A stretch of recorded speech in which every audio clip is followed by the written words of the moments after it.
स्वागत है आप सभी का हमारे चैनल पर। हिंदी में हमारा मुहावरे एवं लोकोक्ति वाला अध्याय चल रहा था।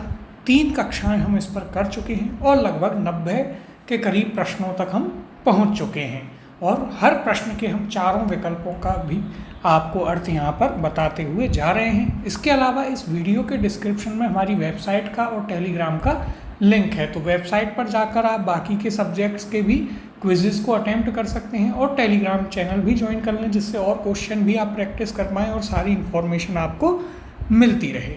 अब शुरुआत करते हैं आज के अपने पहले प्रश्न के साथ। तो देखिए, चलते हैं अपने पहले प्रश्न पर। 90 प्रश्न तक हम लगभग कर चुके हैं, तो उससे आगे के प्रश्नों को आज हम करने वाले हैं। तो देखिए, शुरुआत करेंगे 91वें प्रश्न के साथ। आंखें दिखाना मुहावरे का सही अर्थ है। पहला, डराना धमकाना। दूसरा, दर्शन देना। तीसरा, नेत्र परीक्षण करना। और चौथा, सामने देखना।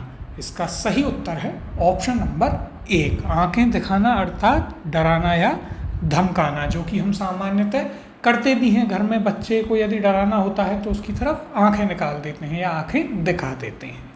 92वां प्रश्न है, अत्यंत प्रिय होना अर्थ का सही मुहावरा है। पहला, आंखें चार होना। दूसरा, आंख का तारा होना। तीसरा, ईद का चांद होना। और चौथा, नाक का बाल होना। अब देखिए, यहाँ पर हम एक एक विकल्प को देखेंगे। पहला है आंखें चार होना। तो देखिए, आंखें चार होना का अर्थ होता है आमना सामना होना। इसका अर्थ क्या होता है? आमना सामना होना, या फिर आप कह सकते हैं नजरें मिलना।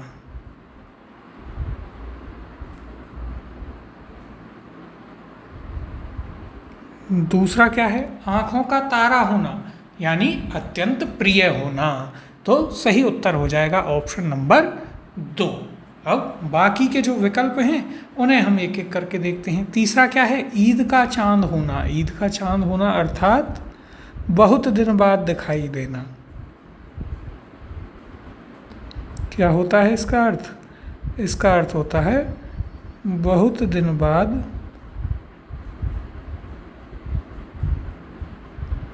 दिखाई देना।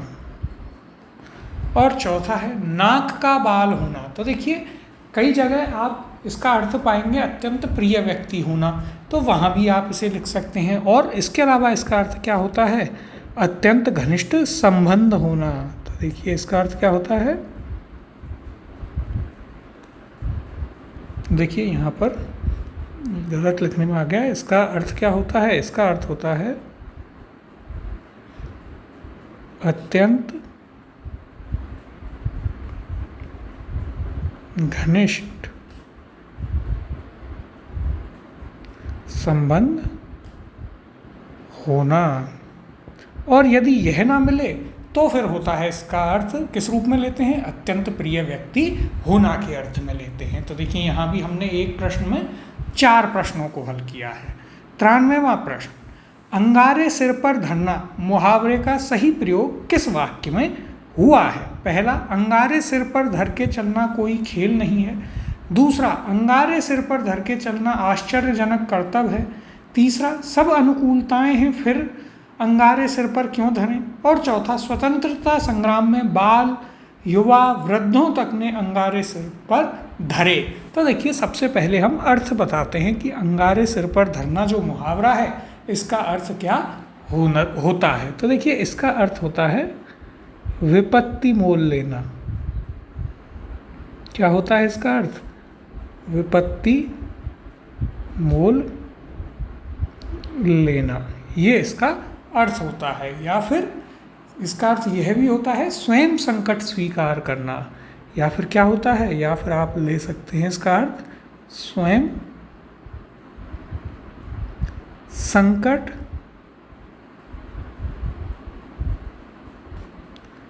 स्वीकार करना। अब देखते हैं कहाँ पर इसका सही प्रयोग हुआ है। पहला, अंगारे सिर पर धर के चलना कोई खेल नहीं। दूसरा, अंगारे सिर पर धर के चलना आश्चर्यजनक कर्तव्य है। तो देखिए दोनों में ही सही प्रयोग नहीं हुआ है। तीसरा, सब अनुकूलताएं हैं फिर अंगारे सिर पर क्यों धरे, तो यह भी नहीं। चौथा, स्वतंत्रता संग्राम में बाल युवा वृद्धों तक ने अंगारे सिर पर धरे, अर्थात स्वतंत्रता संग्राम में बालक हों, युवा हों, वृद्ध हों, सभी ने विपत्ति को मोल लिया या फिर स्वयं उन्होंने संकट को स्वीकारा और हमारे लिए आज़ादी की लड़ाई लड़ी। तो ये आपका सही है, यानी कि उत्तर हो जाएगा ऑप्शन नंबर 4। अब 94वां प्रश्न देखते हैं। इन तिलों में तेल नहीं मुहावरे का सही प्रयोग किस वाक्य में हुआ है। पहला है, कई बार निवेदन करने और आश्वासन मिलने पर भी काम ना होता देख लगता है इन तिलों में तेल नहीं। दूसरा, आजकल के तिलों में तेल नहीं आता। तीसरा, तिलों का तेल स्वास्थ्यवर्धक है। और चौथा, तिलों का तेल बहुत कीमती होता है। तो देखिए मुहावरा क्या है, इन तिलों में तेल नहीं। तो सबसे पहले हम क्या करेंगे, सबसे पहले हम इस मुहावरे का अर्थ लिखेंगे। इसका अर्थ क्या होता है, तो इन तिलों में तेल नहीं अर्थात लाभ या आशा पूरी नहीं हो सकती।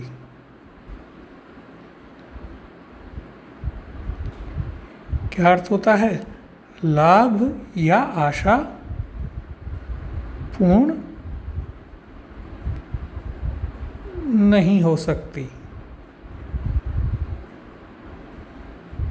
या फिर आप ले सकते हैं क्या,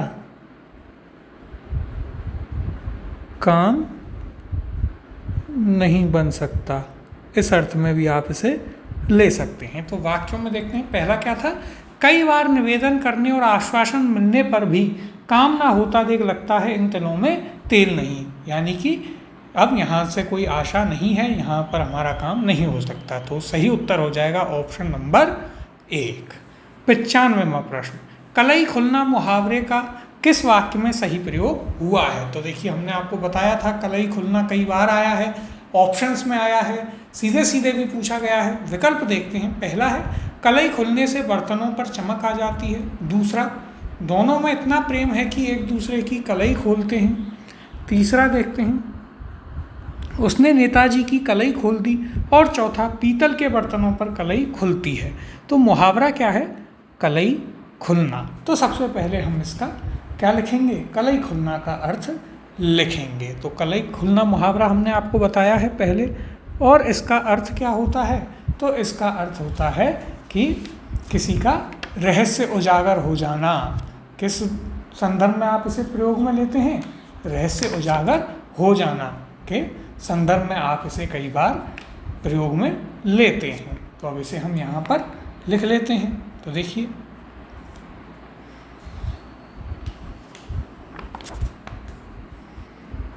इसका अर्थ लिख लेते हैं। इसका अर्थ क्या है, रहस्य प्रकट हो जाना या उजागर हो जाना।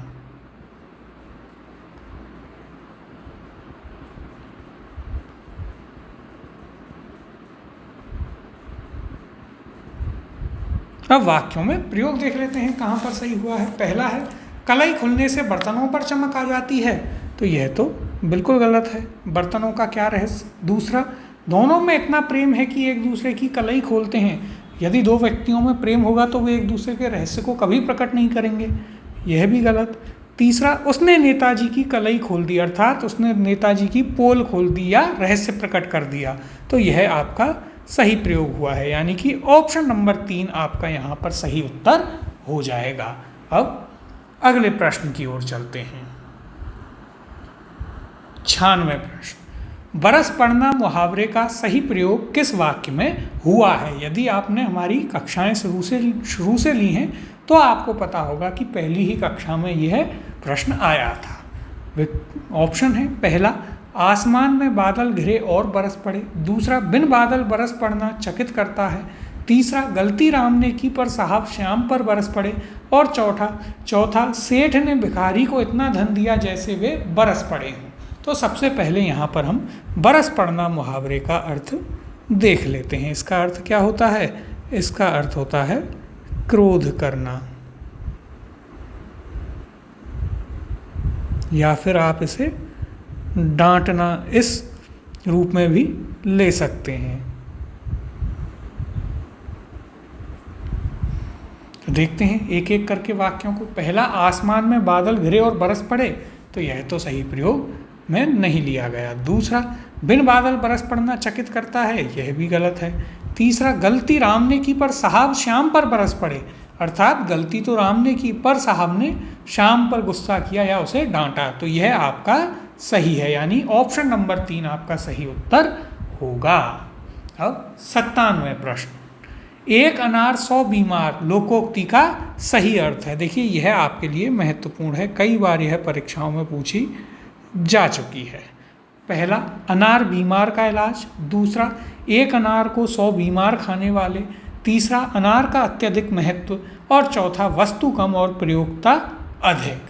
तो देखिए क्या लोकोक्ति है, एक अनार 100 बीमार, अर्थात वस्तु कम और उसके प्रयोग करने वाले अधिक, यानी कि सही उत्तर हो जाएगा ऑप्शन नंबर 4। अब 98वां प्रश्न, आसमान के तारे तोड़ना लोकोक्ति का सही प्रयोग किस वाक्य में है। पहला, आसमान के तारे तोड़ना मुश्किल है। दूसरा, कोशिश करें तो क्या आसमान के तारे नहीं तोड़ सकते। तीसरा, पैदल ही विश्व भ्रमण की योजना बनाना आसमान के तारे तोड़ने जैसा है। और चौथा, आजकल सब कुछ करना संभव है, आसमान के तारे भी तोड़ सकते हैं। तो देखिए यहाँ पर क्या है, आसमान के तारे तोड़ना, यहाँ पर ना लगा हुआ है तो यह क्या होगा, आपका मुहावरा होगा। आसमान के तारे तोड़ना यानी कि असंभव कार्य करना, इसका अर्थ क्या होता है, असंभव कार्य करना, यह इसका अर्थ होता है। तो देखते हैं किस वाक्य में सही प्रयोग में लिया गया है। पहला, आसमान के तारे तोड़ना मुश्किल काम है, तो यह तो नहीं है सही। दूसरा, कोशिश करें तो क्या आसमान के तारे नहीं तोड़ सकते, तो यह भी नहीं। तीसरा, पैदल ही विश्व भ्रमण की योजना बनाना आसमान के तारे तोड़ना जैसा है, यानी कि पैदल ही विश्व भ्रमण करना बहुत ही असंभव कार्य है, तो यह आपका सही है, यानी कि उत्तर हो जाएगा ऑप्शन नंबर 3। अब 99वां प्रश्न देखते हैं।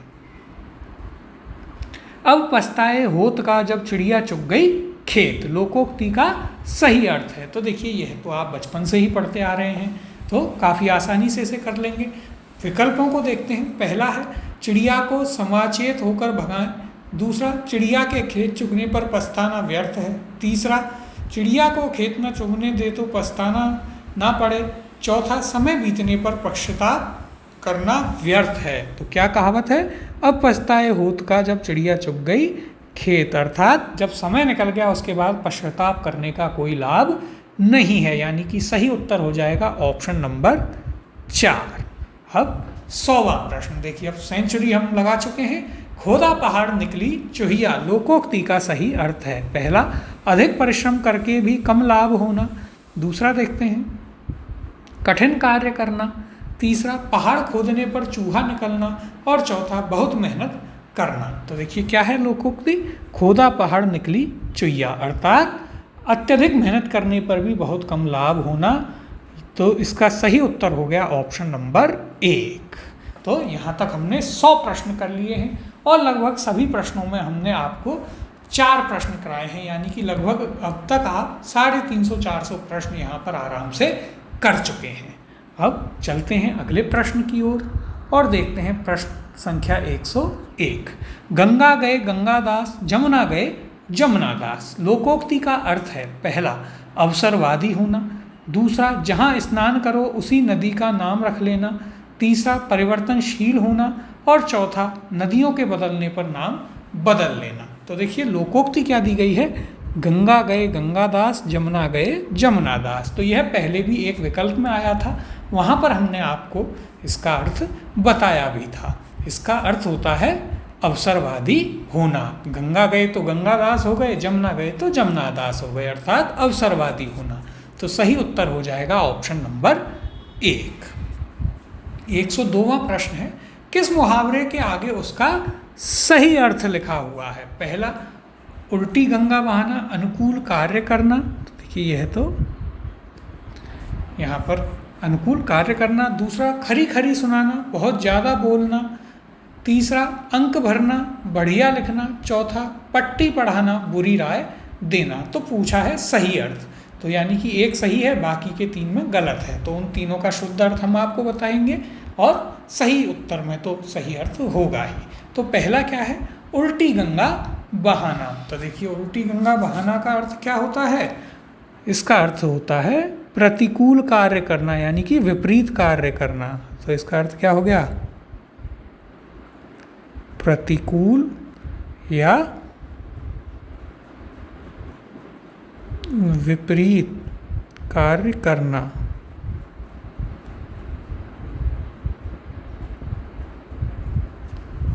फिर देखिए दूसरा क्या है, खरी खरी सुनाना, बहुत ज़्यादा बोलना।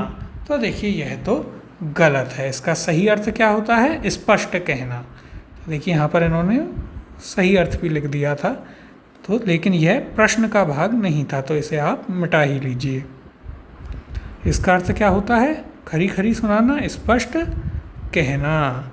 फिर तीसरा है अंक भरना, अंक भरना यानी बढ़िया लिखना। तो यह भी गलत है, इसका सही अर्थ होता है अंक लगना अर्थात गले लगाना। और चौथा है पट्टी पढ़ाना, यानी बुरी राय देना या कुछ गलत सिखा देना। तो यह आपका सही है। और आपसे क्या पूछा है, सही अर्थ किसका दिया गया है, तो उत्तर हो जाएगा ऑप्शन नंबर 4। 103वां प्रश्न, आकाश पाताल एक करना मुहावरे का सही अर्थ है। पहला अत्यधिक प्रयास करना, दूसरा पूरे घर को सिर पर उठा लेना, तीसरा बुरी तरह पीछे करना, और चौथा रो रो कर बुरा हाल होना। तो इसका सही उत्तर क्या है, देखिए क्या है मुहावरा, आकाश पाताल एक करना अर्थात अत्यधिक प्रयास करना, बहुत मेहनत करना। तो सही उत्तर हो जाएगा ऑप्शन नंबर 1। अब 104वां प्रश्न देखते हैं, आंख उठाकर ना देखना मुहावरे का सही अर्थ है। पहला बुरा लगना, दूसरा तिरस्कार करना, तीसरा निगरानी करना, और चौथा लज्जित करना। तो देखिए यहाँ पर क्या है, मुहावरा आंख उठाकर न देखना, इसका सही अर्थ क्या होता है, इसका सही अर्थ होता है तिरस्कार करना, यानी कि इसका सही उत्तर हो जाएगा ऑप्शन नंबर 2। अब 105वां प्रश्न, घुटने टेक देना मुहावरे का सही अर्थ है। देखते हैं इसके विकल्पों को।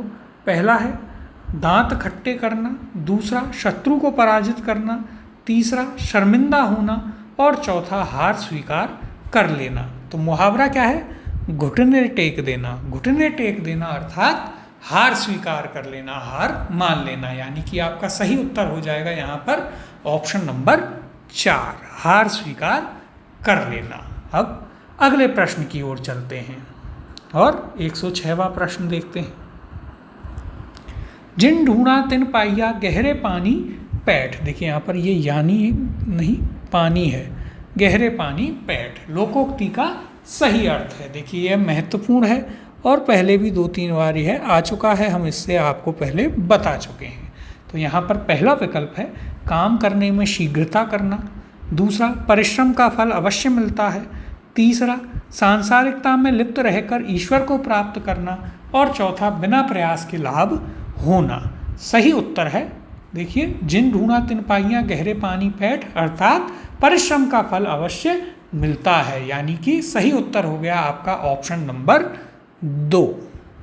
अब 107वां प्रश्न, तुम डाल डाल हम पात पात। तो देखिए यहाँ पर क्या है, तुम डाल डाल हम पात पात लोकोक्ति का सही अर्थ है। पहला अपने अपने रास्ते चलना, दूसरा साथ साथ चलना, तीसरा एक का दूसरे से अधिक चालाक होना, और चौथा एक दूसरे से आगे निकलने की स्पर्धा करना। तो लोकोक्ति क्या है, तुम डार डार हम पात पात अर्थात एक का दूसरे से अधिक चालाक होना, यानी कि सही उत्तर हो जाएगा आपका ऑप्शन नंबर 3।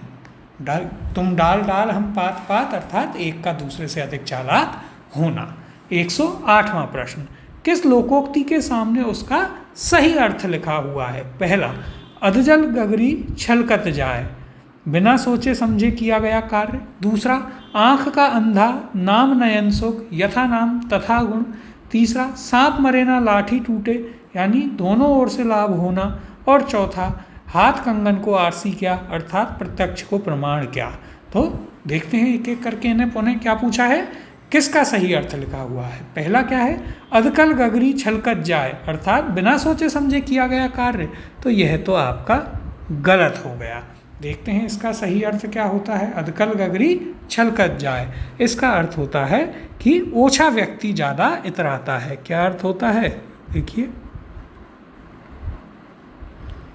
इसका अर्थ है ओछा व्यक्ति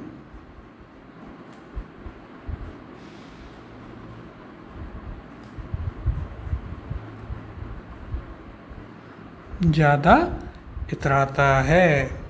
अधकल गगरी छलकत जाए। दूसरा, आँख का अंधा नाम नयन सुख, यानी यथा नाम तथा गुण, तो यह भी गलत है। इसका अर्थ क्या होता है? गुण के विपरीत नाम। क्या होता है इसका अर्थ?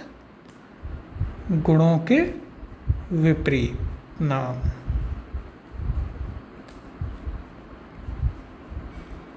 तीसरा है, सांप मरे ना लाठी टूटे, यानी दोनों ओर से लाभ होना, तो यह तो गलत है। इसका अर्थ क्या होता है? काम हो जाए और हानि भी ना हो। क्या अर्थ होता है? सांप मर जाए लाठी भी ना टूटे, अर्थात काम हो जाए और कोई हानि भी न हो।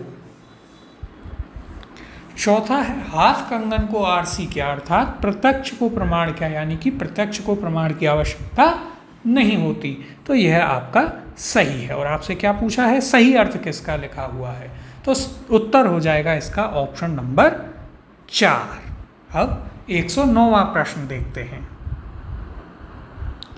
निम्नांकित में से किस लोकोक्ति के आगे उसका सही अर्थ है? पहला, आगे कुआ पीछे खाई, अर्थात लक्ष्य भ्रष्ट हो जाना। दूसरा, इन तिलों में तेल नहीं, अर्थात कोई ठोर ठिकाना नहीं होना। तीसरा, नाच न जाने आंगन टेढ़ा, अर्थात योग्यता के अनुकूल कार्य करना। और चौथा, सावन सूखे ना भादो हरे, अर्थात सदा एक सी स्थिति में रहना। तो देखिए, इन्हें भी हम एक एक करके देखते हैं सभी विकल्पों को, और इनका सही अर्थ भी हम लिखते चलेंगे साथ साथ में। तो देखिए, पहला क्या है? पहला है आपका आगे कुआ पीछे खाई, अर्थात लक्ष्य भ्रष्ट हो जाना। क्या दे रखा है? आगे कुआ पीछे खाई। तो इसका अर्थ होता है, देखिए, इसका अर्थ होता है दोनों ओर से संकट होना। दोनों या हर ओर से संकट होना। तो यानी कि यहाँ पर इसका अर्थ तो गलत दे रखा था। फिर देखिए दूसरा क्या है? इन तिलों में तेल नहीं, तो यह हम पहले ही पढ़ चुके हैं, यानी कि लाभ या काम होने की कोई भी संभावना ना होना, यह गलत है। तीसरा, नाच न जाने आंगन टेढ़ा। तीसरा क्या है? देखिए, नाच न जाने आंगन टेढ़ा। इसका अर्थ अब हम देख लेते हैं।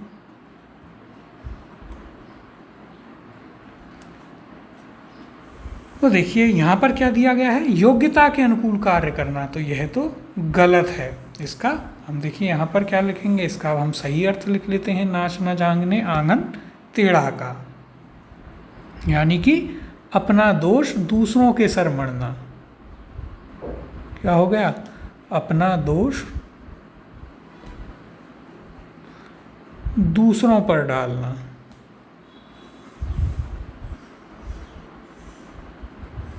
और चौथा है, सावन सूखे ना भादो हरे, अर्थात सदा एक सी स्थिति में रहना, तो यह सही है, यानी कि उत्तर हो जाएगा आपका ऑप्शन नंबर 4। तो देखिए, यहाँ भी हमने क्या किया?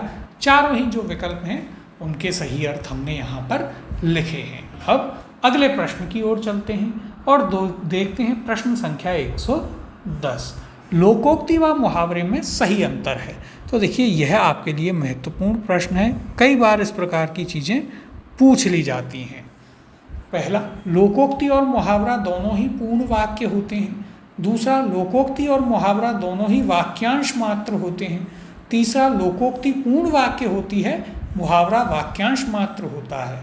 और चौथा, मुहावरा पूर्ण वाक्य होता है, लोकोक्ति वाक्यांश मात्र ही होती है। तो क्या है लोकोक्ति व मुहावरे में अंतर? इसका सही उत्तर होगा ऑप्शन नंबर 3। लोकोक्ति पूर्ण वाक्य होती है जबकि मुहावरा वाक्यांश मात्र ही होता है। इस चीज़ को आप जरूर याद रखेंगे, यह आपके लिए बहुत ही इम्पोर्टेंट है। तो इस चीज़ को आप अपने नोट्स में कहीं ना कहीं ज़रूर ऐड कर लें, बहुत ज़्यादा महत्वपूर्ण है यह चीज़ आपके लिए। यदि एग्ज़ाम में आती है तो वहाँ पर आप कंफ्यूज हो जाएंगे और या फिर आपको पता ही नहीं होगा, इसलिए आप इस चीज़ को ज़रूर से याद रखें। अब 111वां प्रश्न, निम्नलिखित में से लोकोक्ति चुनिए। पहला एक पंथ दो काज, दूसरा कमर कसना, तीसरा टांग अड़ाना और चौथा दम भरना। तो देखते हैं, हमने आपको शुरुआत में क्या बताया था कि जिसके अंत में ना लगा हो, तो देखिए यहाँ भी हम आपको बता देते हैं, यदि अंत में ना आ रहा हो तो यह क्या हो जाएगा, यह हो जाएगा मुहावरा, और यदि ना नहीं आ रहा हो तो यह क्या हो जाएगी, यह हो जाएगी लोकोक्ति। तो यहाँ पर देखिए आपको बस इतना देखना है किस विकल्प के अंत में ना नहीं लगा है, तो वो है आपका ऑप्शन नंबर 1, यानी कि सही उत्तर हो जाएगा ऑप्शन नंबर 1। ये क्या है, ये आपकी लोकोक्ति है, एक पंथ दो काज। अब हम इनके एक एक करके अर्थ भी देख लेते हैं, जैसा कि हम देखते आ रहे हैं। तो एक पंथ दो काज का क्या है अर्थ होता है, इसका अर्थ होता है एक कार्य से दूसरा कार्य भी सिद्ध हो जाता है। क्या अर्थ होता है, एक कार्य से दूसरे कार्य का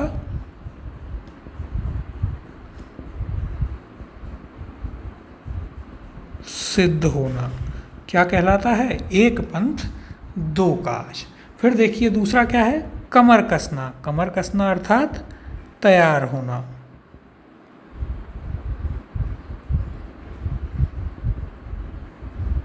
यानी कि अच्छे से तैयारी करना किसी चीज़ के लिए। तीसरा है टांग अड़ाना, यानी कि बाधा उत्पन्न करना।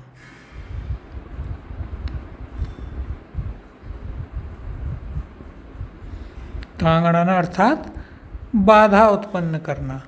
और चौथा है यहाँ पर क्या, दम भरना।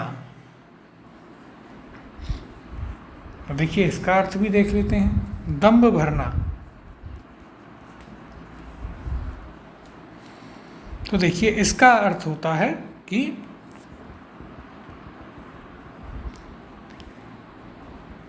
जब आप किसी के पक्का भरोसा रखते हैं या अभिमान के साथ किसी चीज़ का वर्णन करना। तो देखिए इसका अर्थ क्या होगा, इसका अर्थ होता है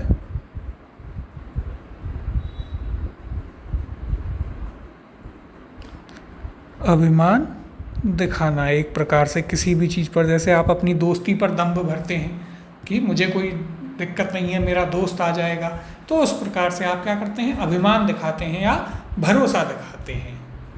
अब 112वां प्रश्न, निम्नलिखित में से लोकोक्ति का चयन कीजिए। तो देखिए पहला क्या है, अंगारे उगलना, दूसरा आंखें दिखाना, तीसरा कौआ चले हंस की चाल और चौथा दांत खट्टे करना। तो हमने आपको क्या बताया, देखिए महत्वपूर्ण बात जो पहले भी बता रखी है आपको, यदि अंत में ना लगा हो तो वह क्या हो जाता है, मुहावरा, अन्यथा क्या होती है, लोकोक्ति। तो देखते हैं किस विकल्प के अंत में ना नहीं है, तो वो है आपका तीसरा विकल्प, कौआ चले हंस की चाल। यानी कि उत्तर क्या हो जाएगा, उत्तर हो जाएगा ऑप्शन नंबर 3, कौआ चले हंस की चाल। यह क्या है, लोकोक्ति। अब इन सभी को एक एक करके हम देख लेते हैं इनका भावार्थ। तो अंगारे उगलना, पहला क्या है, पहला है आपका अंगारे उगलना। देखते हैं इसका अर्थ होता है बुरा भला कहना।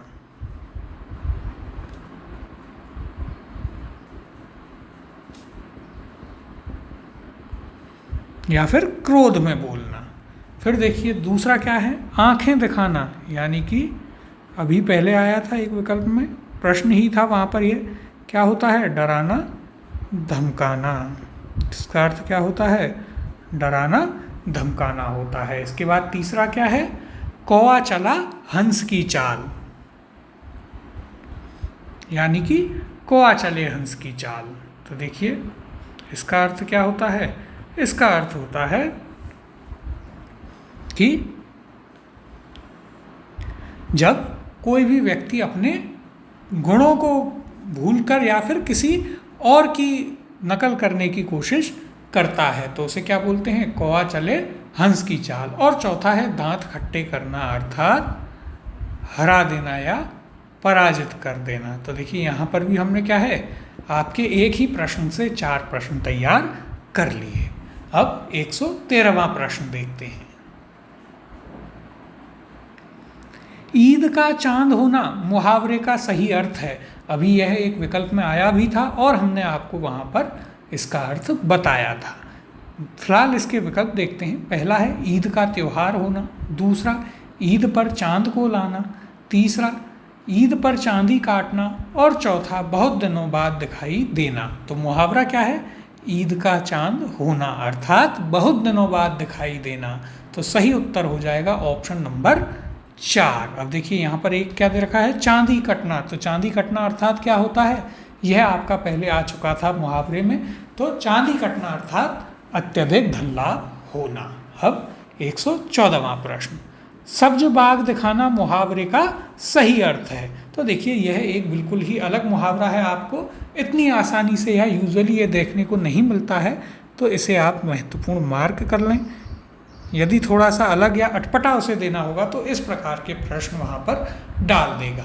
विकल्प देखते हैं। पहला है अच्छी बातें कहकर बहकाना, दूसरा बहलाना, तीसरा भ्रमित करना और चौथा है यहाँ पर मीठी बातें करना। तो देखिए मुहावरा क्या है, सब्ज बाग दिखाना अर्थात अच्छी बातें कहकर बहकाना, यानी कि उत्तर हो जाएगा आपका ऑप्शन नंबर 1।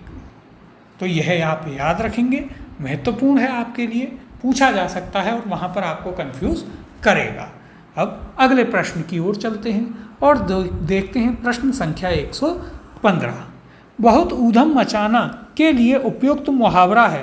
पहला सिर मारना, दूसरा सिर पर भूत सवार होना, तीसरा सिर पर उठा लेना और चौथा मार धाड़ करना। तो देखिए यहाँ पर क्या पूछा है, बहुत ऊधम मचाना, इसके लिए मुहावरा कौन सा होगा। तो देखिए पहला क्या है, सिर मारना। तो देखिए सिर मारना का अर्थ होता है क्या, समझाते समझाते हैरान हो जाना। क्या होता है इसका अर्थ, इसका अर्थ होता है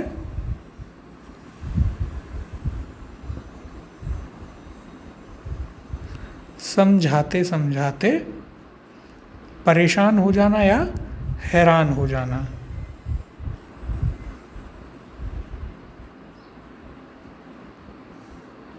फिर देखिए दूसरा क्या है, सिर पर भूत सवार होना। क्या है, सिर पर भूत सवार होना। इसका अर्थ देखते हैं। इसका अर्थ होता है क्या, इसका अर्थ होता है कि एक ही रट लगाना। क्या अर्थ होता है, इसका अर्थ होता है एक ही रट लगाना। और तीसरा है सिर पर उठा लेना, यानी बहुत ऊधम मचाना। तो सही उत्तर हो जाएगा ऑप्शन नंबर 3। और चौथा क्या है, मार धाड़ करना। तो यह तो आप वैसे ही समझ गए कि मार पिटाई करना। तो यहाँ पर भी देखिए हमने आपके सारे विकल्पों सहित इसको सही किया है। अब 116वां प्रश्न, 99 के फेर में पढ़ना मुहावरे का सही अर्थ है। देखिए यह भी आपके लिए महत्वपूर्ण है, कई बार ये एग्जाम्स में आया है। पहला किसी चक्कर में पड़ जाना, दूसरा परिवार के झंझटों में फंसे रहना, तीसरा धन जोड़ने में लगे रहना और चौथा मूर्खता के कार्य कर बैठना। तो यहाँ पर मुहावरा क्या है, 99 के फेर में पड़ना। इसका अर्थ होता है धन जोड़ने में लगे रहना। तो सही उत्तर हो जाएगा आपका ऑप्शन नंबर 3। 99 के फेर में पड़ना अर्थात धन जोड़ने में लगे रहना। 117वां प्रश्न, लाख प्रयत्न करो तब भी कुटिल व्यक्ति अपनी कुटिलता नहीं छोड़ता, अर्थ के लिए उपयुक्त लोकोक्ति है। पहला कोई माल मस्त कोई हाल मस्त, दूसरा के हंसा मोती चुगे के भूखा मर जाए, तीसरा गधा धोने से बछड़ा नहीं हो जाता, और चौथा जिसकी लाठी उसकी भैंस। तो एक एक करके हम इन सभी विकल्पों को देखेंगे, सभी का उत्तर यहाँ पर अर्थ लिखेंगे। तो पहला क्या है? पहला है यहाँ पर कोई माल मस्त कोई हाल मस्त। इसका अर्थ देखते हैं। तो देखिए इसका अर्थ क्या होता है। इसका अर्थ होता है कि सभी अपने अपने अलग अलग रूप में संतुष्ट हैं या खुश होते हैं। तो इसे हम लिख लेते हैं। देखिए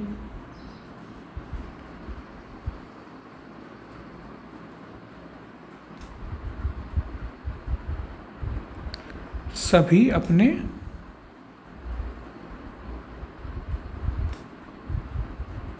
अपने में खुश हैं, यानी कि जिसके पास जो है वो उसमें ही खुश है। अब दूसरा देखते हैं। दूसरा विकल्प क्या है? कै हंसा मोती चुगे के भूखा मर जाए। तो इसका अर्थ देखते हैं। तो यहाँ पर इसका अर्थ देख लेते हैं। देखिए इसका अर्थ क्या होता है? इसका अर्थ होता है कि एक जो प्रतिष्ठित व्यक्ति है वो अपनी मर्यादा नहीं छोड़ सकता। तो देखिए इसका अर्थ क्या होता है? इसका अर्थ लिख लेते हैं। प्रतिष्ठित व्यक्ति अपनी मर्यादा नहीं छोड़ता या अपने स्वाभिमान से समझौता नहीं करता।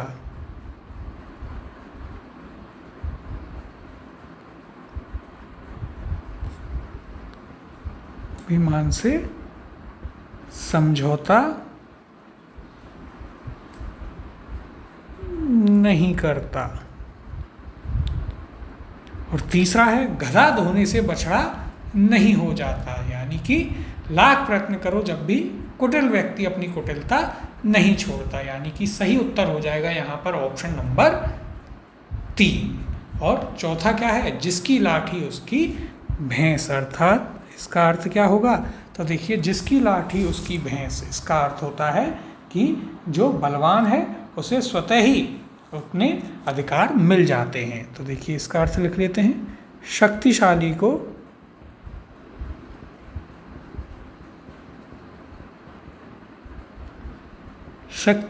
को स्वतः ही अधिकार मिल जाते हैं।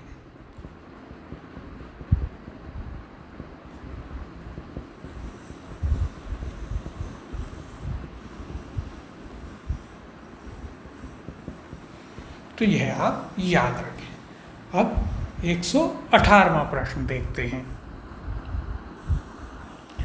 अकल पर पत्थर पड़ना मुहावरे का अर्थ है। और देखिए ये एलडीसी एग्जाम से लिया गया है। ये जितने भी प्रश्न हैं सभी आपके किसी ना किसी एग्जाम में आ चुके हैं। तो यहाँ पर पहला विकल्प है प्रतिभावान होना, दूसरा बुद्धि भ्रष्ट होना, तीसरा बुद्धिमान होना और चौथा मूर्ख होना। मुहावरा क्या है? अक्ल पर पत्थर पड़ना, अर्थात बुद्धि भ्रष्ट हो जाना, यानी कि सही उत्तर हो जाएगा ऑप्शन नंबर 2। अब 119वां प्रश्न। जैसी बहे प्यार पीठ तब तैसी दीजिए, लोकोक्ति का अर्थ है। पहला, राजनीति में दल बदल करते रहना चाहिए। दूसरा, समय का रुख देखकर काम करना चाहिए। तीसरा देखते हैं, पवन की तरह कभी शीतल और कभी उष्ण होना। और चौथा, ऐसा काम करना चाहिए जिससे संकट में न फंसा जाए। तो देखिए क्या है लोकोक्ति? जैसी बहे प्यार पीठ तब तैसी दीजिए, अर्थात समय का रुख देखकर हमें कार्य करना चाहिए। जब जैसा समय हो, जिस चीज़ के लिए समय अनुकूल हो, वही कार्य हमें करना चाहिए, यानी कि सही उत्तर हो जाएगा ऑप्शन नंबर 2। अब चलते हैं अगले प्रश्न की ओर और देखते हैं प्रश्न संख्या 120। तो देखिए 120वां प्रश्न क्या कह रहा है? मांग अधिक आपूर्ति कम आशय के लिए उपयुक्त लोकोक्ति है। पहला, ऊंची दुकान फीके पकवान। दूसरा, ऊंट के मुंह में जीरा। तीसरा, एक अनार 100 बीमार। और चौथा, एक पंथ 2 काज। तो देखिए क्या है यहाँ पर? मांग अधिक और आपूर्ति कम। ये हम आपको पहले भी करा चुके हैं और ये आपके लिए एक महत्वपूर्ण प्रश्न भी है। इसके लिए उपयुक्त लोकोक्ति है। तो हम इसे कैसे करेंगे? जो पैटर्न हम फॉलो करते आ रहे हैं, यानी कि पहले चारों का भावार्थ लिखेंगे और हमें स्वतः ही उत्तर का पता चल जाएगा। तो सबसे पहला क्या है? सबसे पहला है ऊंची दुकान फीके पकवान। तो देखिए इसका अर्थ देख लेते हैं। इसका अर्थ होता है ज़्यादा दिखावा लेकिन गुण कम, यानी कि दिखावा अधिक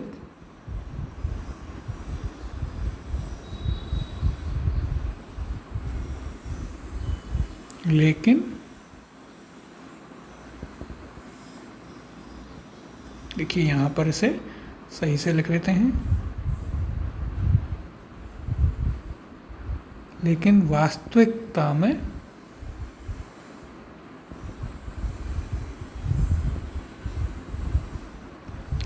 कम गुण। फिर देखिए यहाँ पर अगला है ऊंट के मुंह में जीरा, यानी कि मांग अधिक और आपूर्ति कम। तो यहाँ पर सही उत्तर क्या हो जाएगा? ऑप्शन नंबर 2, ये आपका सही उत्तर होगा। अब जो बाकी के हमने यहाँ पर लिए हैं उनका हम यहाँ पर सही अर्थ देखते हुए चलेंगे। तो देखिए यहाँ पर हमने आपको शुरुआत के ही प्रश्नों में आया था जो आपका विकल्प नंबर 3 है। क्या? एक अनार 100 बीमार, अर्थात वस्तु कम और उपभोक्ता अधिक। क्या होगा इसका अर्थ? इसका अर्थ होता है वस्तु कम और प्रयोक्ता अधिक।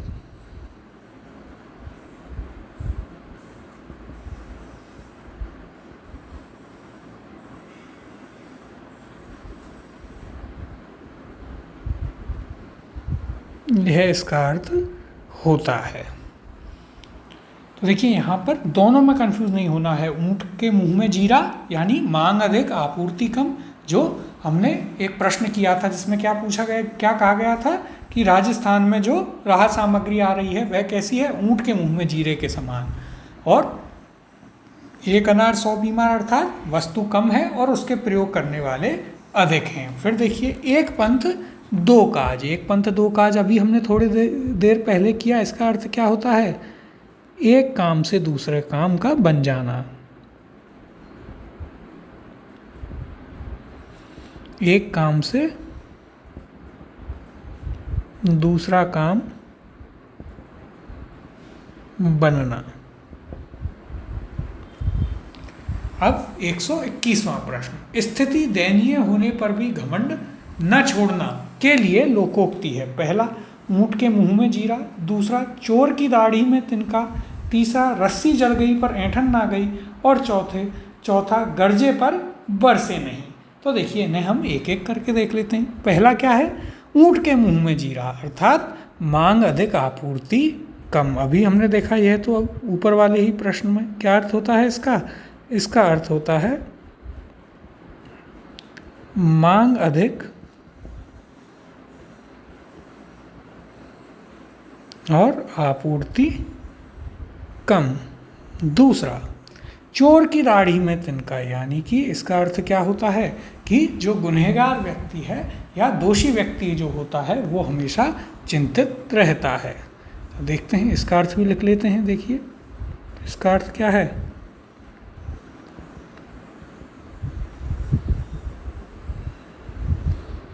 दोषी व्यक्ति चिंतित रहता है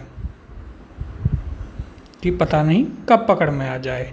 तीसरा रस्सी जल गई पर ऐंठन ना गई, यानी कि सब खत्म हो गया लेकिन फिर भी घमंड नहीं जा रहा है। तो सही उत्तर हो जाएगा ऑप्शन नंबर 3। और चौथा गरजे पर बरसे नहीं, अर्थात जो बड़ी बड़ी बातें करते हैं वे कार्य नहीं करते हैं। यह भी पहले हम देख चुके हैं। इसका अर्थ क्या होता है? इसका अर्थ होता है बड़ी बड़ी बातें करने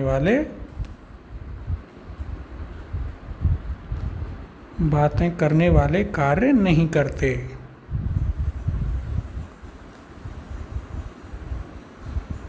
कार्य नहीं करते। अब 122वां प्रश्न, अंधा होना मुहावरे का अभिप्राय है। पहला आँख से काना, दूसरा आँखों से दिखाई ना देना, तीसरा विवेक भ्रष्ट होना, और चौथा जहाँ धांधली का बोलबाला हो। तो देखिए मुहावरा क्या है, अंधा होना। अंधा होने का अर्थ होता है विवेक भ्रष्ट हो जाना या बुद्धि भ्रष्ट हो जाना। तो इसका सही अर्थ उत्तर हो जाएगा ऑप्शन नंबर 3, विवेक भ्रष्ट हो जाना। अब 123वां प्रश्न देखते हैं। एक पंथ दो काज मुहावरे का उचित अर्थ है। देखिए कई बार आ चुका है, हम आपको बता भी चुके हैं। विकल्प हैं, पहला एक प्रयत्न से दो काम हो जाना, दूसरा एक साथ दो दो दोष, तीसरा एक राह पर दो लोग साथ होना, और चौथा समय पर कार्य करना। तो देखिए लोकोक्ति क्या है, एक पंथ दो काज, अर्थात एक प्रयत्न से या एक काम से दूसरे काम का भी हो जाना। तो सही उत्तर होगा ऑप्शन नंबर 1। अब 124वां प्रश्न, चिराग तले अंधेरा लोकोक्ति का सही अर्थ होगा। पहला अपनी बुराई ना दिखना, दूसरा है परिश्रम का फल अंधेरे से उजाला लाता है, तीसरा काम ना जानना और बहाने बनाना, और चौथा न कारण होगा न कार्य होगा। तो देखते हैं क्या दी गई है लोकोक्ति, चिराग तले अंधेरा। इसका अर्थ क्या होता है, इसका अर्थ होता है अपनी बुराई न दिखना। तो सही उत्तर हो जाएगा ऑप्शन नंबर 1। और देखिए काम ना जानना और बहाने बनाना, नाच ना जाने आंगन टेढ़ा, और न कारण होगा न कार्य होगा। तो ये भी हम आपको बता चुके हैं, ना नौमन तेल होगा ना राधा नाचेगी। अब अगले प्रश्न की ओर चलते हैं और 125वां प्रश्न देखते हैं। घर में नहीं दाने अम्मा चली भुनाने लोकोक्ति का सही अर्थ है। पहला ना होने पर भी ढोंग करना, तीसरा सामर्थ्य से बाहर कार्य करना, दूसरा था, और तीसरा है व्यर्थ के कामों में समय नष्ट करना, और चौथा शेख ही मारना। तो देखिए लोकोक्ति क्या है, घर में नहीं दाने और अम्मा चली भुनाने, अर्थात कोई चीज़ आपके पास नहीं है लेकिन आप उसके होने का ढोंग कर रहे हैं, यानी सही उत्तर हो जाएगा ऑप्शन नंबर 1। अब 126वां प्रश्न, 8 कनौजिए 9 चूल्हे लोकोक्ति का अर्थ है। तो देखिए ये भी आपके एलडीसी में पूछा है और यह आपके लिए एक महत्वपूर्ण प्रश्न है, कई बार यह अलग अलग एग्जाम्स में आया है। तो देखते हैं, देखिए पहला क्या है, अनमेल मिश्रण, दूसरा उद्देश्य से भटक जाना, तीसरा नुकसान होना, और चौथा फूट होना। तो लोकोक्ति क्या है, 8 कनौजिए और 9 चूल्हे। जब तो इसका अर्थ क्या होता है, इसका अर्थ होता है फूट होना। तो सही उत्तर हो जाएगा ऑप्शन नंबर 4। अब 127वां प्रश्न, जिन खोजा तिन पाइया गहरे पानी पैठ लोकोक्ति का सही अर्थ है। तो ये तो अब हम कई बार कर चुके हैं, इसके विकल्प देख लेते हैं।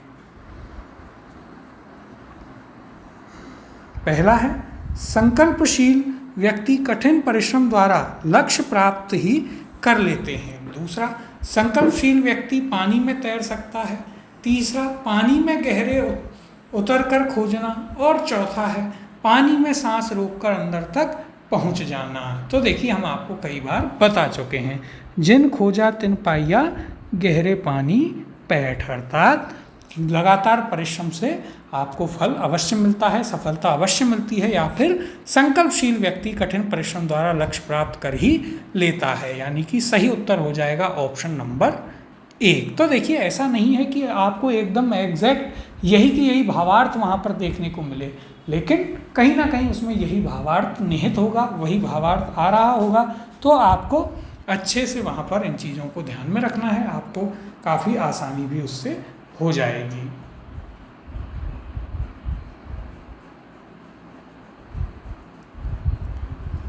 अब 128वां प्रश्न देखते हैं।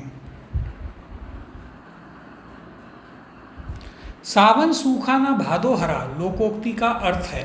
पहला अतिवृष्टि होना, दूसरा सदा एक ही दशा में रहना, तीसरा सदा हरा भरा रहना, और चौथा अकाल पड़ना। तो देखिए यह भी हम आपको कई बार बता चुके हैं, कौन सी, सावन सूखा ना भादो हरा, अर्थात समान एक सा रहना, सदैव एक सा रहना। तो सही उत्तर हो जाएगा ऑप्शन नंबर 2, सदा एक सी ही दशा में रहना। अब 129वां प्रश्न, अपराध किसी का दंड किसी को के अर्थ में प्रयुक्त लोकोक्ति है। तो देखते हैं यहाँ पर क्या क्या विकल्प दिए गए हैं। पहला, खिसियानी बिल्ली खंबा नोचे, दूसरा पेड़ न बगान तहाँ रेड़ परदान, तीसरा खेत खाए गधा मार खाए जुल्हा, और चौथा जिसकी लाठी उसकी भैंस। तो यहाँ पर हम क्या करेंगे, सभी का एक एक करके भावार्थ लिखेंगे और फिर देखते हैं कौन सा इनमें से सही उत्तर होगा। तो देखिए सबसे पहला क्या है, सबसे पहला विकल्प है यहाँ पर खिसियानी बिल्ली खंबा नोचे। तो इसका अर्थ देखते हैं, इसका भावार्थ क्या होता है, खिसियानी बिल्ली खंबा नोचे। तो इसका अर्थ होता है कि किसी बात पर लज्जित होकर क्रोध करना या किसी और पर गुस्सा उतारना।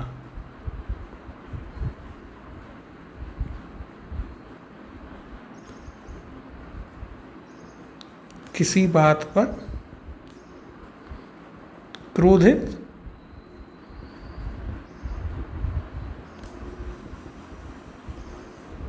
होकर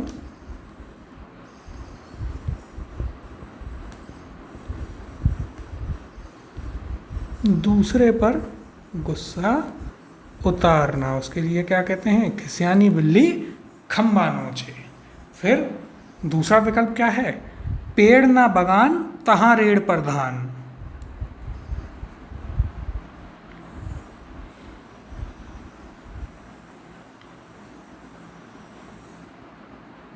तो देखिए अब हम इसका अर्थ देख लेते हैं कि इसका अर्थ क्या होता है। क्या है, पेड़ ना बगान तहाँ रेड़ परधान। तो देखिए यहाँ पर क्या है कि ना तो पेड़ है ना कुछ है, और तहाँ रेड़ परधान,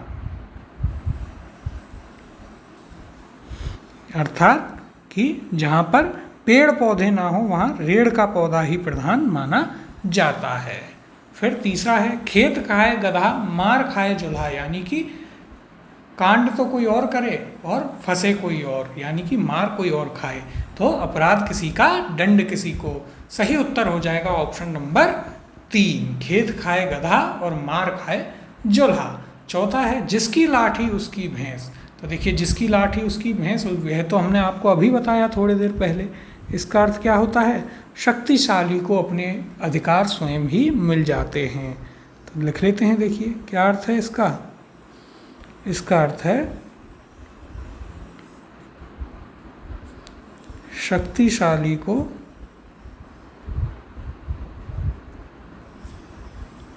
अपने अधिकार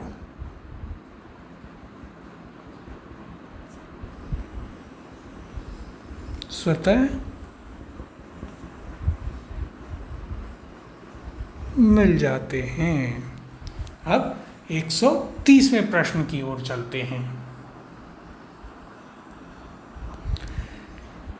भीतर से शत्रुता और ऊपर से मीठी बात करने के भाव को व्यक्त करने वाली निकटतम लोकोक्ति है। तो देखिए यह भी हम कई बार प्रश्नों में कर चुके हैं। पहला है आम के आम गुठली के दाम, दूसरा दूर के ढोल सुहावने, तीसरा मुंह में राम बगल में छुरी, और चौथा दोनों हाथों में लड्डू। तो एक एक करके इन सभी का हम भावार्थ देखते हैं। पहला आम के आम गुठली के दाम, अर्थात दोहरा लाभ।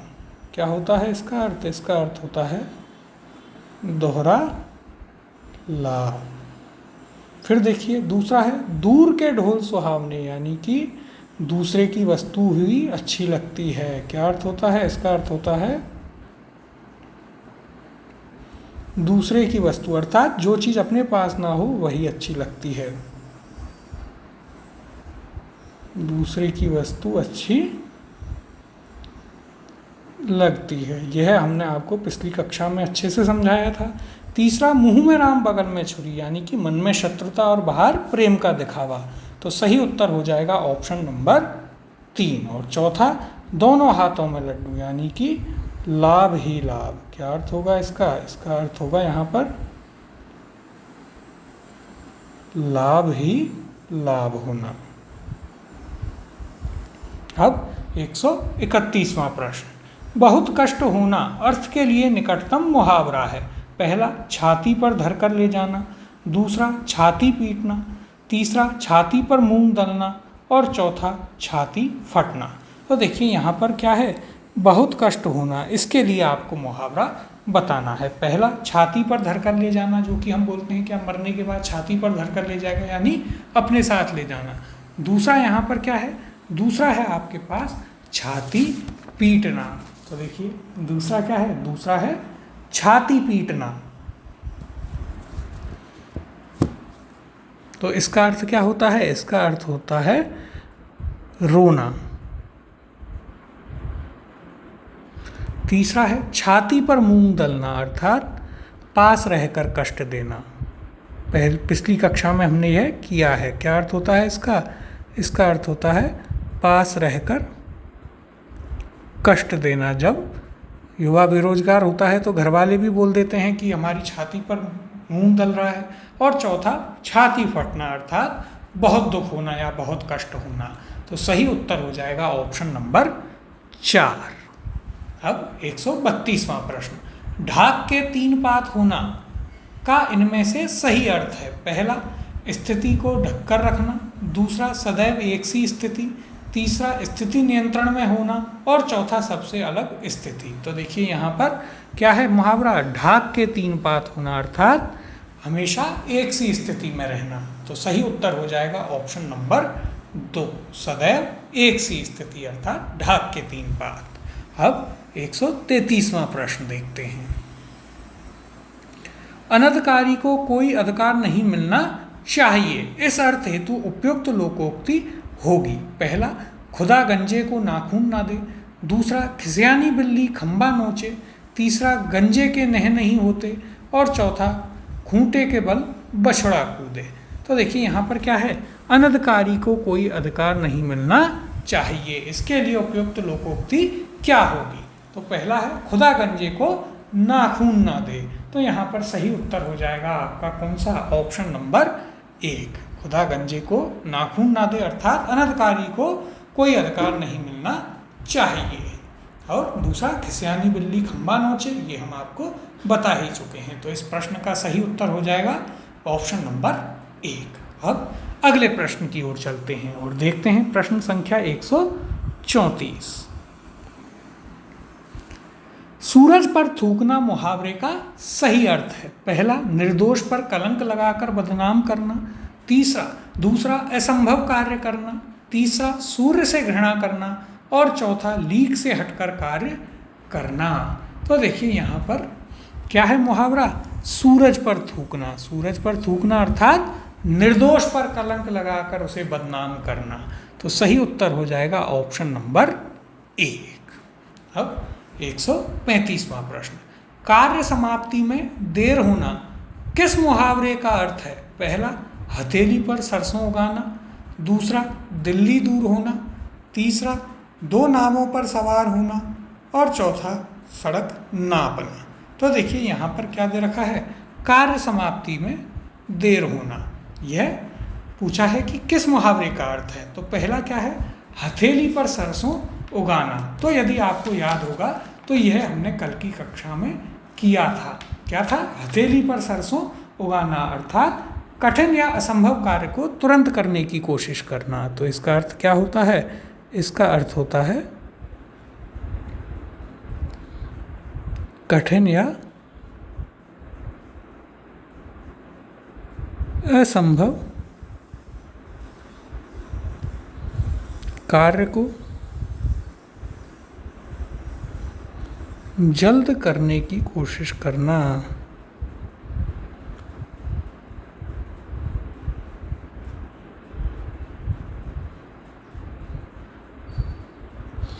फिर देखिए दूसरा है दिल्ली दूर होना, यानी कि कार्य समाप्ति में देर होना। तो सही उत्तर हो जाएगा ऑप्शन नंबर 2। फिर देखिए आपके पास अगला विकल्प क्या है, अगला विकल्प है यहाँ पर 2 नावों पर सवार होना। देखिए 2 नावों पर सवार होना, इसका अर्थ देखते हैं। तो इसका अर्थ क्या होगा, एक समय पर 2 अलग अलग कार्य करना। क्या अर्थ होता है, इसका अर्थ होता है एक समय पर 2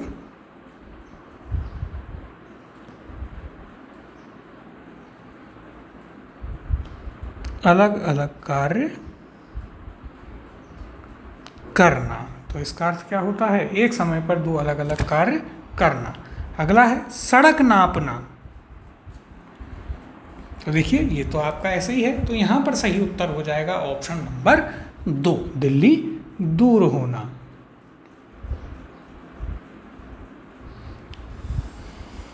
तो यहाँ पर क्या है? सही उत्तर है आपका ऑप्शन नंबर 2, दिल्ली दूर होना।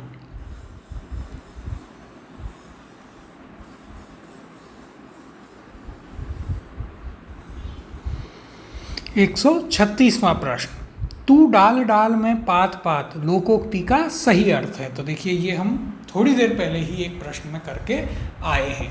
पहला विकल्प है एक दूसरे को परास्त करना, दूसरा एक दूसरे का पीछा करना, तीसरा एक दूसरे पर दोषारोपण करना, और चौथा एक से बढ़कर एक चालाक। तो लोकोक्ति क्या है?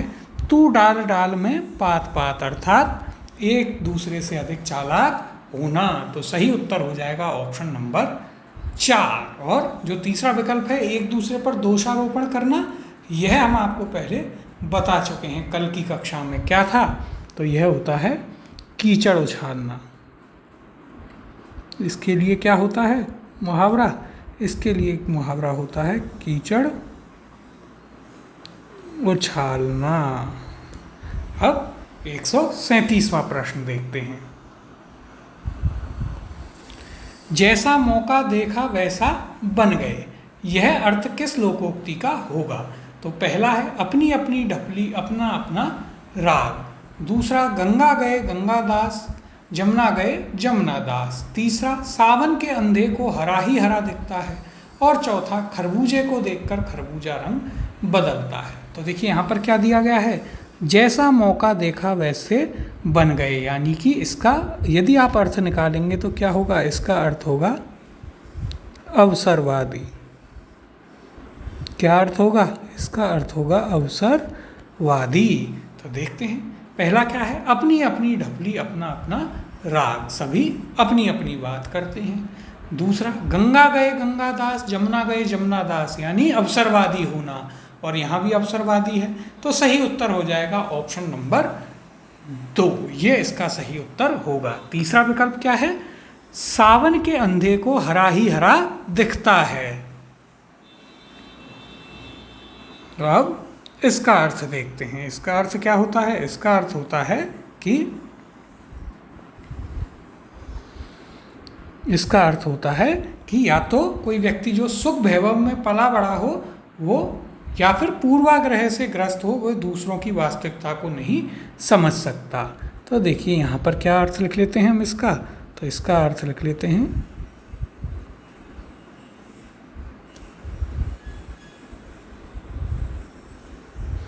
सुख में रहा व्यक्ति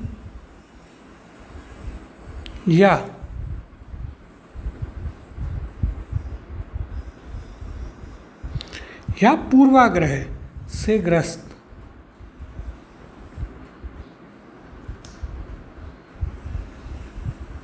व्यक्ति को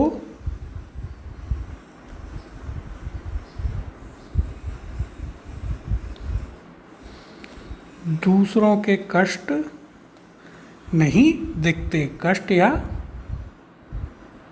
से वास्तविकता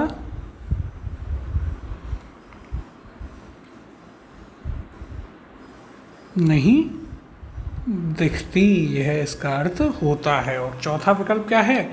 खरबूजे को देखकर खरबूजा रंग बदलता है।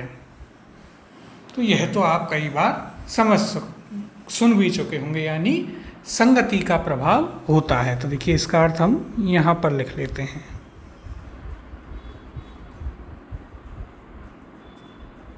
तो देखिए इसको थोड़ा सही से लिख लेते हैं। क्या अर्थ होता है? इसका अर्थ होता है कि संगति का प्रभाव पड़ता ही है। अब 138वां प्रश्न, काठ की हांडी बार बार नहीं चढ़ती का भावार्थ है। तो देखिए यह भी हम पिछली कक्षाओं में कर चुके हैं। पहला है कपट व्यवहार बहुत दिनों तक नहीं चलता, दूसरा खाना बनाने में धातु के बर्तन ही काम में लेने चाहिए। तीसरा, खाना पकाने में काठ की हांडी काम में नहीं लेनी चाहिए। और चौथा विकल्प है यहाँ पर कौन सा? चौथा है काठ की हांडी को आवश्यकता होने पर ही काम में लेना चाहिए। तो क्या है लोकोक्ति? काठ की हांडी बार बार नहीं चढ़ती, अर्थात कपट भरा व्यवहार बहुत दिनों तक नहीं चलता है। तो सही उत्तर हो जाएगा ऑप्शन नंबर 1। अब अगले प्रश्न की ओर चलते हैं और 139वां प्रश्न देखते हैं। क्या कह रहा है 139वां प्रश्न? हवा से बातें करना मुहावरे का अर्थ है। पहला, बहुत अधिक बोलना। दूसरा, सपनों की दुनिया में रहना। तीसरा, हमेशा काल्पनिक बातें करना। या फिर चौथा, बहुत तेज दौड़ना। तो देखिए मुहावरा क्या है? हवा से बातें करना अर्थात बहुत तेज दौड़ना। जब कोई आप देखेंगे जो धावक लोग होते हैं वो दौड़ते हैं तो क्या कहा जाता है कि हवा से बातें कर रहा है, यानी बहुत तेज दौड़ रहा है। तो सही उत्तर हो जाएगा ऑप्शन नंबर 4। अब 140वां प्रश्न, बाल की खाल निकालना मुहावरे का भावार्थ है। तो देखिए यह भी आपके लिए महत्वपूर्ण है और पिछली कक्षाओं में हम इसे कर भी चुके हैं। पहला, अनावश्यक सूक्ष्म विश्लेषण करना। दूसरा, बाल नोचना। तीसरा, बहुत मेहनत का काम करना। और चौथा, व्यर्थ परिश्रम करना। तो देखिए यहाँ पर क्या है मुहावरा? बाल की खाल निकालना अर्थात व्यर्थ में ही सूक्ष्म विश्लेषण करना। तो सही उत्तर हो जाएगा ऑप्शन नंबर 1। अब 141वां प्रश्न, अपनी अकुशलता छिपाने के लिए बहाने बनाना अर्थ वाली लोकोक्ति है। पहला, ना नौमन तेल होगा न राधा नाचेगी। दूसरा, नाच न जाने आंगन टेढ़ा। तीसरा, ना रहेगा बांस ना बजेगी बांसुरी। और चौथा, 9 दिन चले 2.5 कोस। तो देखिए यहाँ पर हम क्या करेंगे इस प्रश्न में, एक एक करके सभी विकल्पों का भावार्थ लिखते हुए जाएंगे। पहला है, ना नौमन तेल होगा न राधा नाचेगी। देखिए यह आपके लिए काफ़ी महत्वपूर्ण भी है, तो इसे सबसे पहले तो आप महत्वपूर्ण मार्क कर लीजिए यहाँ पर। और अब हम बताते हैं इसका आपको भावार्थ। इसका भावार्थ होता है किसी काम को पूरा करने के लिए ऐसी शर्त रख देना जो पूरी ना हो सके और काम भी ना हो सके। तो देखिए इसका अर्थ क्या है? इसका अर्थ है कि किसी काम को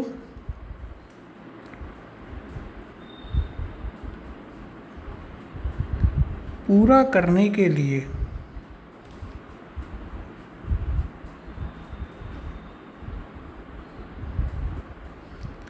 ऐसी शर्त रख देना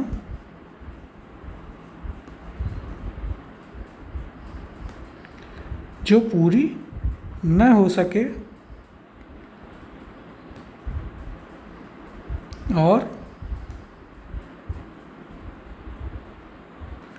काम भी ना हो। तो देखिए आपके लिए महत्वपूर्ण है, ना नौमन तेल होगा न राधा नाचेगी, अर्थात किसी काम को पूरा करने के लिए ऐसी शर्त रख देना जो पूरी ना हो सके और काम भी न हो। फिर दूसरा है, नाच ना जाने आंगन टेढ़ा, यानी अपना दोष दूसरों पर मढ़ देना, यानी अपनी अकुशलता छिपाने के लिए बहाने बनाना। तो यहाँ पर उत्तर हो जाएगा ऑप्शन नंबर 2। तीसरा क्या है? ना रहेगा बांस ना बजेगी बांसुरी। तो देखिए यह अभी हमने आपको बताया था, जब एक प्रश्न में यह आया था वहाँ पर विकल्प के रूप में था, तो वहाँ पर हमने आपको यह बताया भी था। तो इसका अर्थ देख लेते हैं। तो इसका अर्थ क्या होगा? इसका अर्थ होगा कि ना तो कारण ही होगा। तो देखिए इसका अर्थ लिख लेते हैं हम।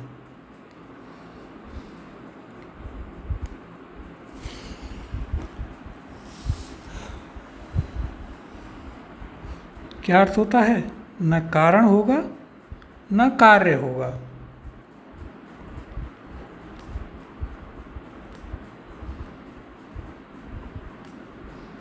और चौथा विकल्प है आपके पास क्या? 9 दिन चले 2.5 कोस, अर्थात कार्य करने की बहुत धीमी गति। ये तो हम पहली कक्षा में ही कर चुके हैं। क्या अर्थ होता है? इसका अर्थ होता है कार्य करने की धीमी गति।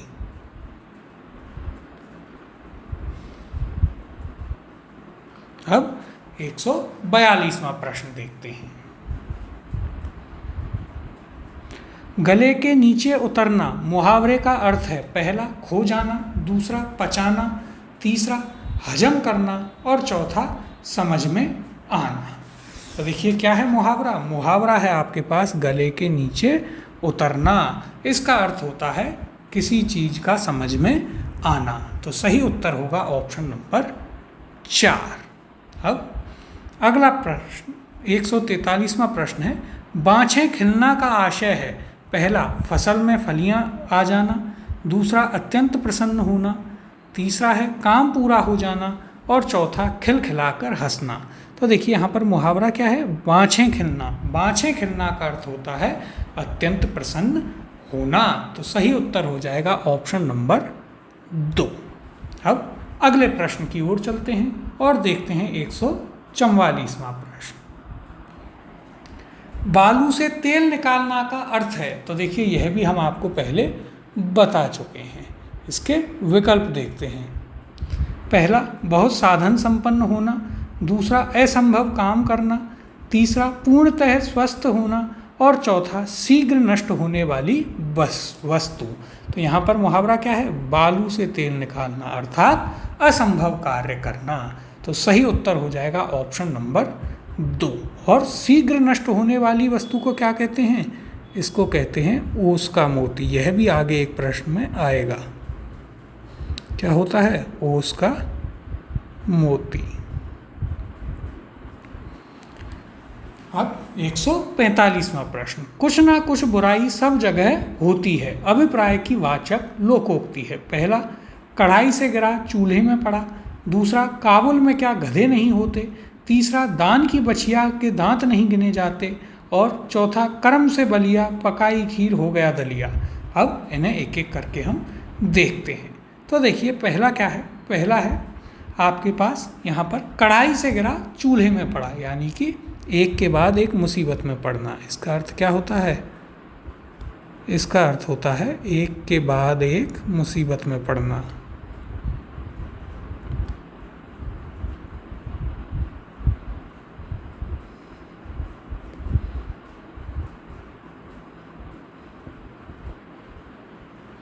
दूसरा है काबुल में क्या गधे नहीं होते, अर्थात कुछ ना कुछ बुराई सब जगह होती है। काबुल के क्या प्रसिद्ध होते हैं, घोड़े, लेकिन काबुल में तो गधे भी होते हैं। तो इसका अर्थ होता है कि कुछ ना कुछ बुराई सब जगह होती है, यानी कि सही उत्तर हो जाएगा ऑप्शन नंबर 2। और तीसरा क्या है, दान की बछिया के दांत नहीं गिने जाते, अर्थात जो चीज़ मुफ्त में मिल रही हो उसके गुण नहीं देखे जाते। तो देखिए यहाँ पर लिख लेते हैं, मुफ्त या दान की वस्तु के गुण नहीं देखे जाते। जो मुफ्त में मिल रहा होता है वो रख लिया जाता है। और चौथा विकल्प क्या है, कर्म से बलिया पकाई खीर हो गया दलिया, यानी भाग्यहीन व्यक्ति का काम बिगड़ जाता है। तो इसका अर्थ क्या लिख सकते हैं आप, भाग्यहीन होना या काम बिगड़ना। कि पकाने तो आप खीर जा रहे थे लेकिन किस्मत इतनी खराब है कि वो दलिया बन गई। तो यह आपको यहाँ पर याद रखना है। अब 146वां प्रश्न। नानी कुआरी मर गई नवासे के 9 ब्याह, लोकोक्ति का अर्थ है। तो देखिए यह आपने कई बार सुनी होगी, लेकिन इसका भावार्थ आपको याद रखना है और ये आपके लिए महत्वपूर्ण भी है।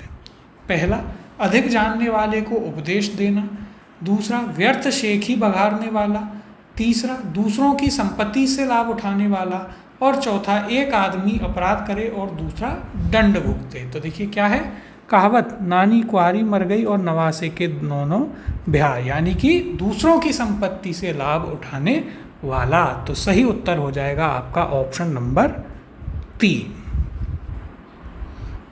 अब 147वां प्रश्न देखते हैं।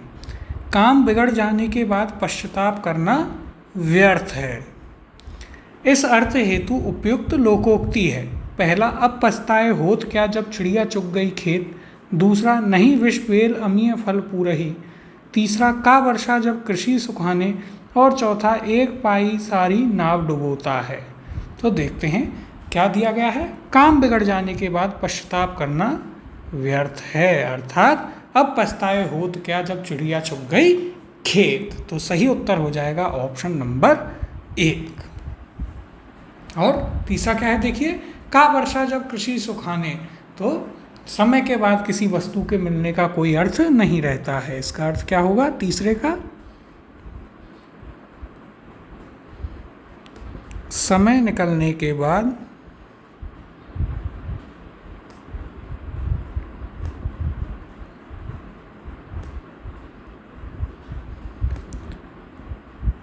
उस वस्तु का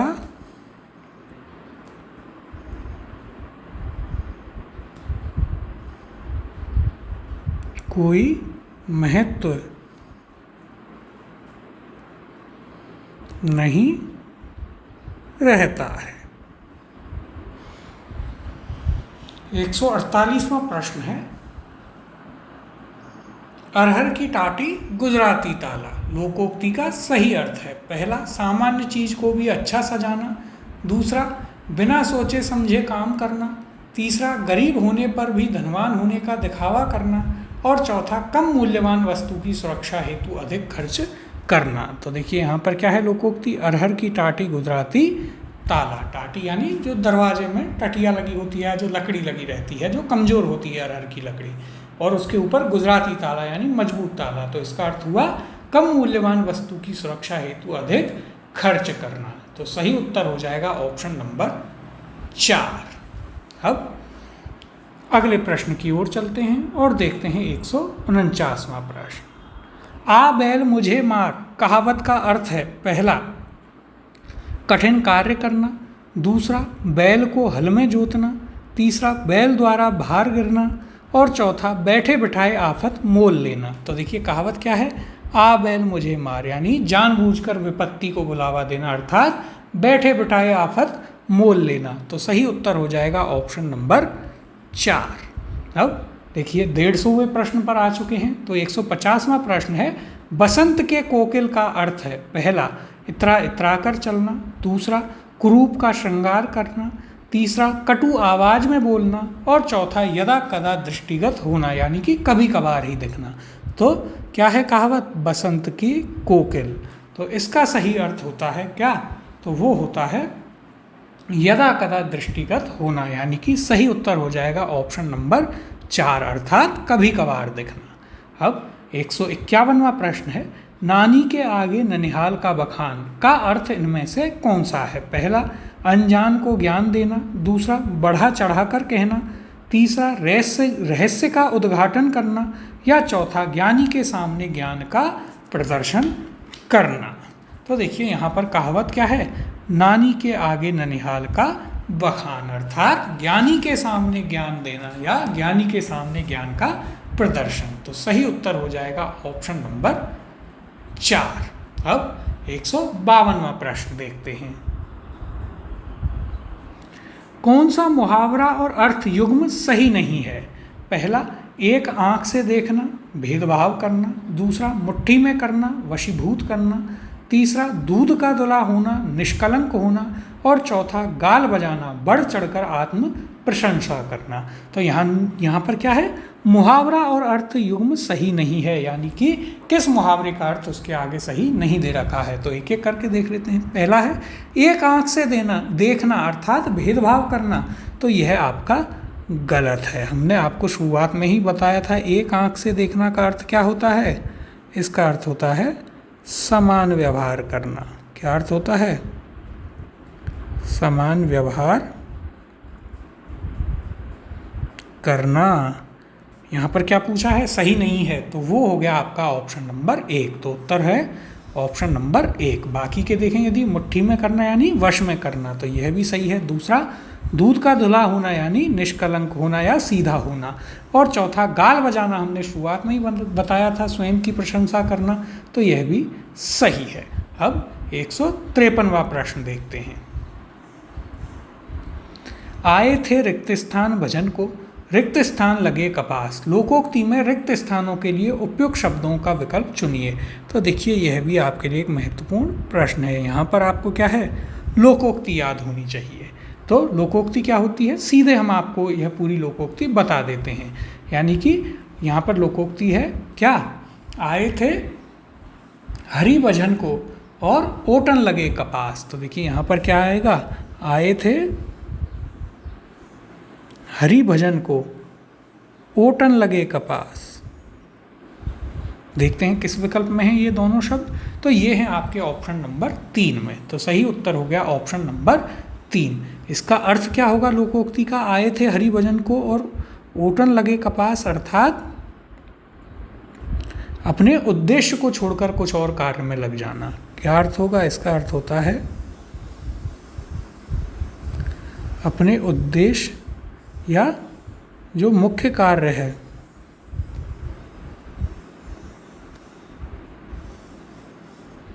अपने उद्देश्य को छोड़कर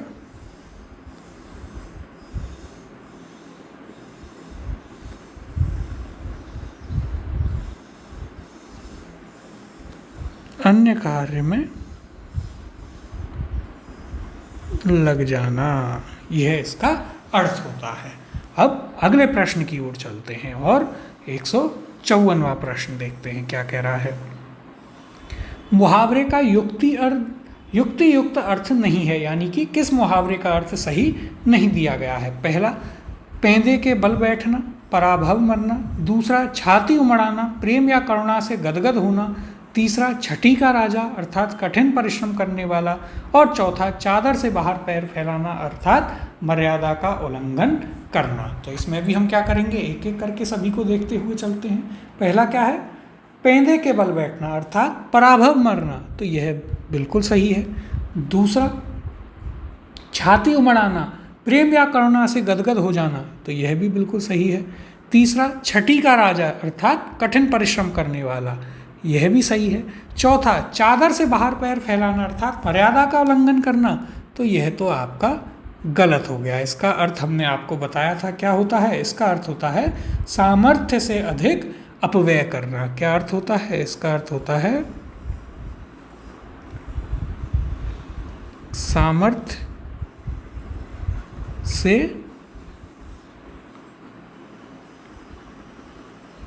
अधिक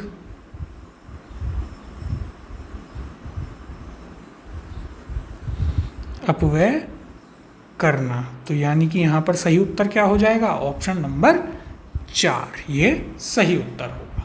अब 155वां प्रश्न है, इनमें से लोकोक्ति का युक्ति युक्त अर्थ किस विकल्प में है, यानी कि किसका सही अर्थ है।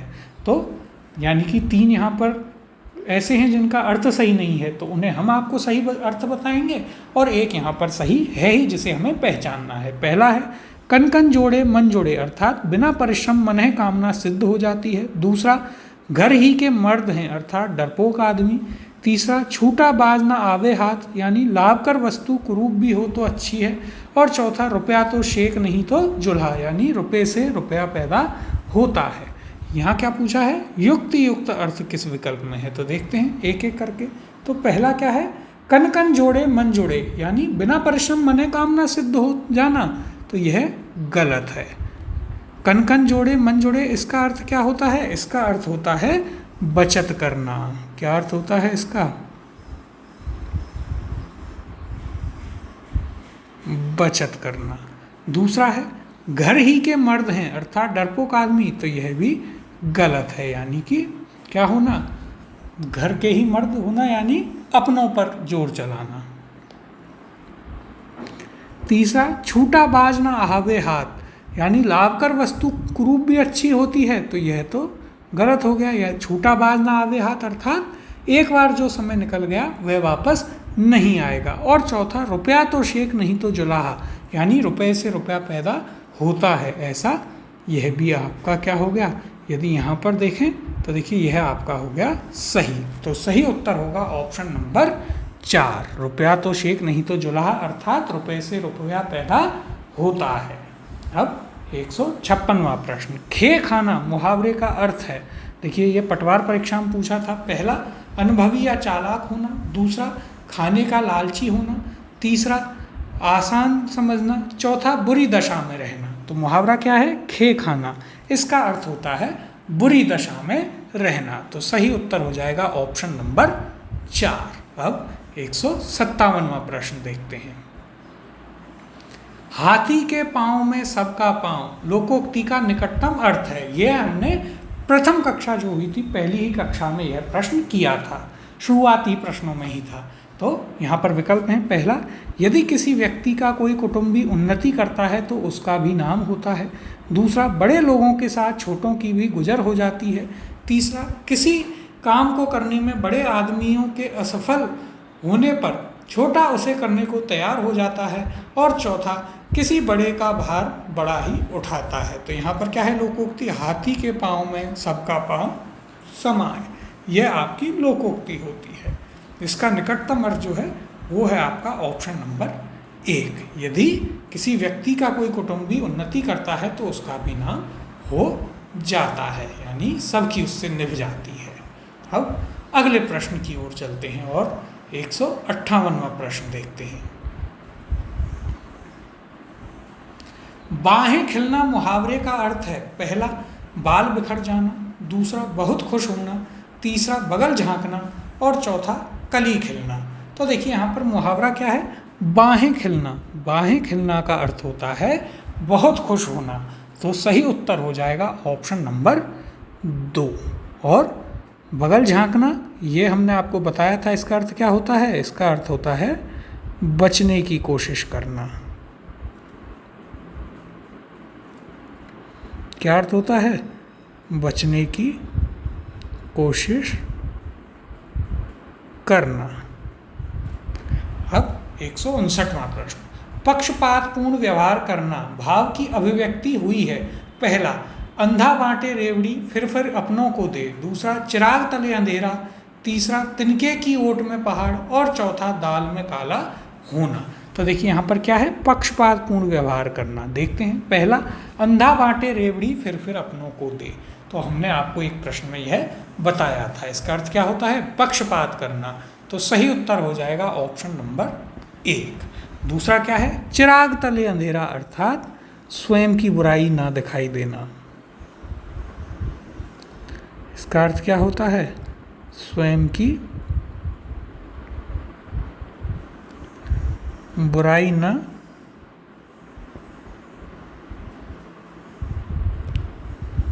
दिखाई देना। यह क्या होता है? यह होता है चिराग तले अंधेरा। फिर तीसरा क्या है? तीसरा विकल्प है तिनके की ओट में पहाड़। और चौथा क्या है? दाल में काला होना। दाल में काला होना यानी कि संदेह होना।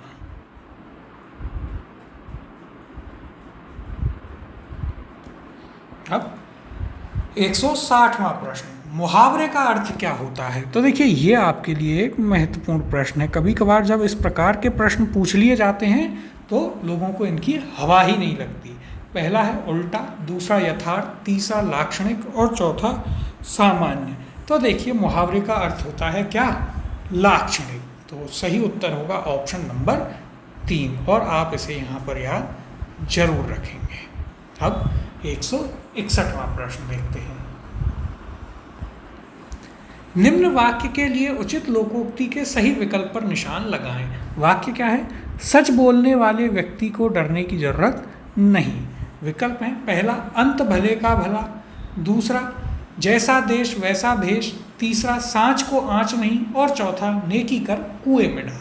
तो देखिए वाक्य क्या है? सच बोलने वाले व्यक्ति को डरने की जरूरत नहीं होती। पहला है अंत भले का भला, तो देखिए यह तो कुछ नहीं बनता। दूसरा जैसा देश वैसा भेष, यानी कि जहाँ गए वैसे हो गए, यह भी नहीं। तीसरा सांच को आँच नहीं, यह हमने किया था, अर्थात सच को कभी दबाया नहीं जा सकता या उसे डरने की जरूरत नहीं होती। तो सही उत्तर होगा ऑप्शन नंबर 3। और चौथा है नेकी कर कुएं में डाल, अर्थात भलाई करके भूल जानी चाहिए। अब 162वां प्रश्न, अंकित कोई काम नहीं करता वह तो रिक्त स्थान है। उचित मुहावरे के विकल्प पर निशान लगाएं। पहला गली गली फिरना, दूसरा टकटकी लगाना, तीसरा डंडी मारना और चौथा तख्त पलटना। तो देखिए अंकित कोई काम नहीं करता, वह क्या करता है, वह तो गली गली फिरता है, यानी कि ऐसे ही घूमता रहता है। तो सही उत्तर हो जाएगा ऑप्शन नंबर 1। तो यहाँ पर क्या है सही उत्तर, ऑप्शन नंबर 1 है। तो ये थे हमारे आज के प्रश्न। हमने 162 प्रश्न इस अध्याय में आपके अब तक कर लिए हैं और लगभग सभी में चारों विकल्प का भी आपको उत्तर बताया गया है। अब अगली जो कक्षा होगी उसमें हम इस अध्याय को पूरा कर लेंगे। तो मिलते हैं अगली कक्षा में आगे के प्रश्नों के साथ और लोकोक्ति एवं मुहावरे वाले अध्याय को पूरा करते हैं।